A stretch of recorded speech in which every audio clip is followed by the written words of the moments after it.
bonjour à tous, j'espère que vous allez bien. On se retrouve pour une vidéo sur une espèce extrêmement rare, très peu élevée. Vous pouvez même pas la trouver en vente ou quoi que ce soit.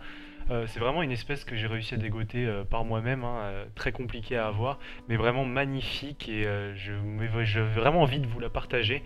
Cette espèce, c'est la Mystrium rogeri.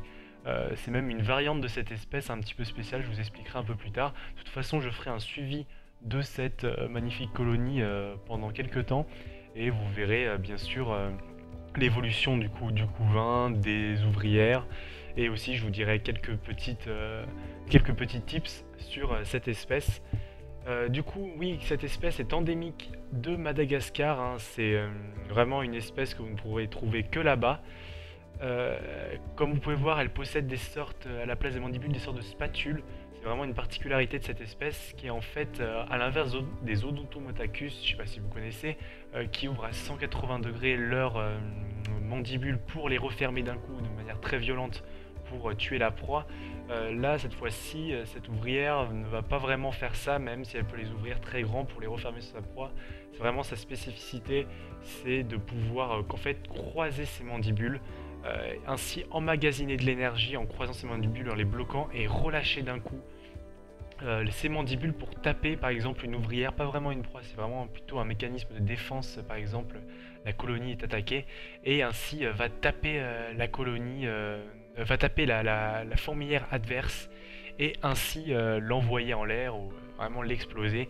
Et c'est vraiment un mécanisme de défense propre à cette espèce et vous la trouverez nulle part ailleurs. Bien sûr, elle possède aussi un aiguillon assez douloureux, donc il faut faire gaffe. C'est une espèce d'environ à peu près 1 cm. Là, vous pouvez voir la fourmilière en elle-même. J'ai dû un petit peu les bouger pour pouvoir prendre la vidéo, mais rassurez-vous, maintenant, tout va bien, tout est rentré dans l'ordre, donc ça n'a vraiment eu aucun effet sur elle. Là, vous pouvez voir plein de grappes de couvain, plein de grappes d'œufs, etc. Et une différence de polymorphisme entre les ouvrières et les reines. Vous vous direz, bien sûr, vous êtes en train de vous dire... ah, mais cette fois-ci, c'est les reines qui sont les plus grosses, il y en a pas mal, etc. C'est un peu bizarre, mais non, en fait, c'est un polymorphisme inversé chez cette espèce. C'est-à-dire que c'est les reines qui sont plus petites que les ouvrières. C'est vraiment aussi une spécificité de l'espèce, hein. Cette espèce est vraiment très particulière et très intéressante. Vous pouvez voir, en plus, elle est magnifique, hein. Elle a une tête assez carrée, elle est noire, un noir assez brillant et assez mat à la fois. C'est vrai que... elle est vraiment très belle. C'est une colonie d'environ 40-50 individus. Je pense que ça va pas mal fluctuer. J'espère avoir des ailés ou pas, parce que je ne sais pas encore la variante de cette espèce que je sais. Parce qu'il y a des Mystrium qui font des ailés, il y en a d'autres qui ne font pas des ailés, qui ont des gamergates, ça s'appelle.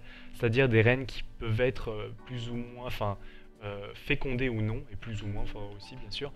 Du coup, les petites reines que vous voyez là, les petites ouvrières, ce sont sûrement des reines, des gamergates, qui s'occupent du couvain. Ce n'est pas comme nos espèces européennes, où la reine est juste occupée à pondre, elle ne fait rien d'autre, ou très peu de choses. Là, elles sont vraiment dédiées à s'occuper du couvain. Et du coup, c'est vrai que c'est aussi une particularité assez impressionnante et assez sympa chez cette espèce. Que vous dire de plus? Je vous conseille surtout de bien regarder, de bien en profiter parce que c'est assez rare de voir des vidéos de cette espèce et je suis vraiment très content d'en avoir. Si j'ai des reines, si je réussis à faire une fission des colonies, parce que souvent ça se passe comme ça, une reine part avec d'autres ouvrières fonder sa propre colonie.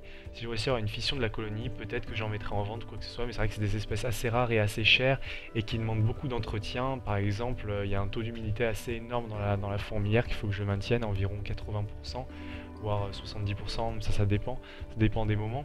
Et aussi une chaleur à peu près constante avec un tapis chauffant bien réglé, etc. Il faut aussi leur donner un certain type de nourriture. Les vers, farine, elles aiment bien ça, mais il faut changer de temps en temps. Les liquides sucrés, pour l'instant, je n'ai pas vraiment eu de franc succès là-dessus. Enfin bon, c'est une espèce que je dois encore apprivoiser, je les ai eu récemment, j'ai eu beaucoup de chance de les avoir. En tout cas, je vous laisse apprécier la vidéo. Si vous avez des questions, n'hésitez pas. De toute façon, je vous ferai un suivi avec plein d'autres tips sur cette espèce, parce que vraiment, elle m'intéresse à fond et je vous en dirai un peu plus.